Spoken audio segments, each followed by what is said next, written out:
And thank you so much for joining us for another edition of All Angles. I'm Dion Jackson Miller. So, polls and politics. That's our topic for today. We're making sense of the numbers on tonight's program. We're going to be talking in just a few minutes with Dr. Horace Chang, who is General Secretary of the Jamaica Labour Party, along with Raymond Price, Deputy Spokesperson on Information for the People's National Party. Later on in the program, we'll hear from commentators Dr. Paul Ashley and attorney Daniel Archer. And we want you to tell us how you think the parties are doing. So tweet us, use the hashtag TVJ All Angles. You can WhatsApp us as well, 3810072, 3810072. Give us your first name, give us your general location. Just before we start talking to our guests, though, Jamila Maitland has a look at some of the poll results. Majority of respondents say they would not vote in an election if it was called today. The 2022 RGR Gleaner Don Anderson polls show that the Jamaica Labour Party JLP leading the People's National Party PNP. 31% of respondents said they would vote for the JLP, while 18% say they would vote for the PNP, a 13% gap. Last year, 26% say they would vote for the JLP and 17% said they would vote for the PNP, a 9% difference. 37% of respondents viewed the government's performance as average. 10% said the government was doing a very good job, while 23% thought the performance was good. 16% viewed the government's performance as poor, while 14% said it was very poor. For the opposition, People's National Party PNP, 6% of respondents said its performance was very good, while 10% said it was good. 38% viewed the opposition's performance as average, while 26% said it was poor, and another 20% very poor. A representative sample of 1,113 Jamaicans were polled from July 16 to 25.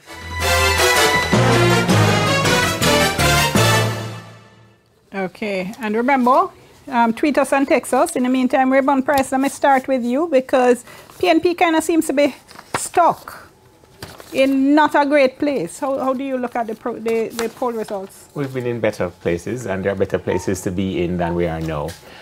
2 years into the leadership of Mark Golding, 2 years also into the midterm, I think it provides us a good synopsis of some key parameters, some of which we would have had our own eyes monitoring.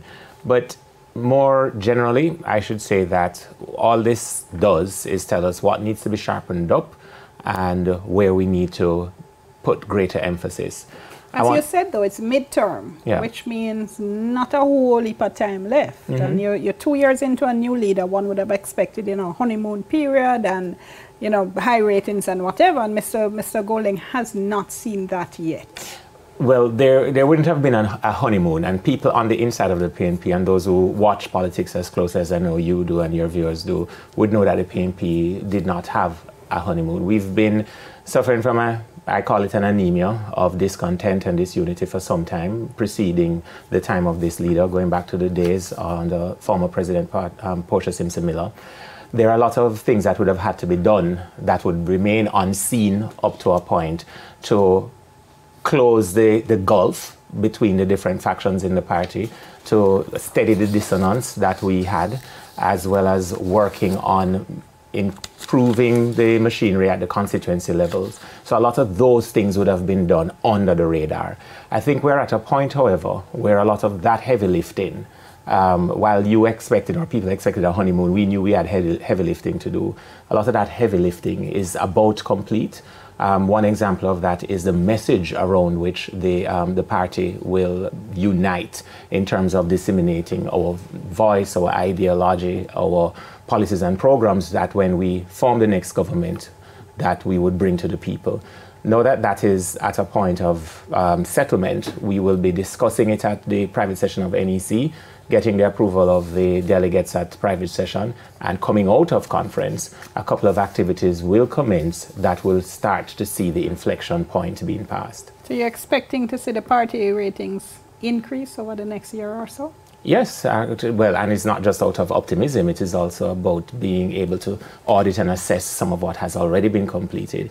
You see, Dion, in processes like these, you have what are known as limiting factors. once those are corrected or surmounted, the pace of change becomes more obvious, and certainly that is my anticipation. Dr. Chang, let me bring you in here because the GLP as well kind of stuck. We're not seeing a lot of movements on the part of the party.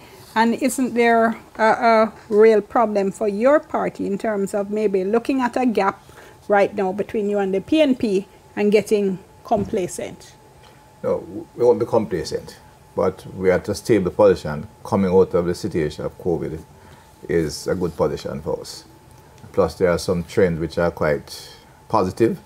If the poll with the party polling indicated that the PNP had lost some ground in the over 45 age group, which was a kind of bedrock for the PNP for years. If they lose ground there, it puts us in a very good position. That's the age group that are influencers in politics, not just voters. But the party leader is holding his position as well. And given where we're confident in COVID-19, a pandemic that hit us at a time when we're, in fact, moving upwards. In 2020, you'd have seen where we were at 37%, which means we have shifted a little bit down. The last time we had a, if I can in my memory recall, when we had a major drop in the GDP, we lost ground and never recovered. That back in 1983 when oil price shot up, bauxite went down, revenue went down, and the government had to institute an extremely aggressive austerity program. The fall in the GDP this time was 12%, and we not only didn't institute the kind of austerity program that would have come from that, we actually had a care program that totaled over $40 billion, and I think that's what they impacted the population and held us stable to this point. As we go into this second half of the term and we can execute the program and the capital investment we have planned ahead of the game, I think we'll be in an even stronger position. In addition to, of course, the party will begin to sharpen up its own activity and political operation on the ground. All right, hold that thought for me. Let me go to the break. We'll pick up on some of those issues when we come back. Remember our WhatsApp line 3810072 and our hashtag is TVJ. All angles soon come.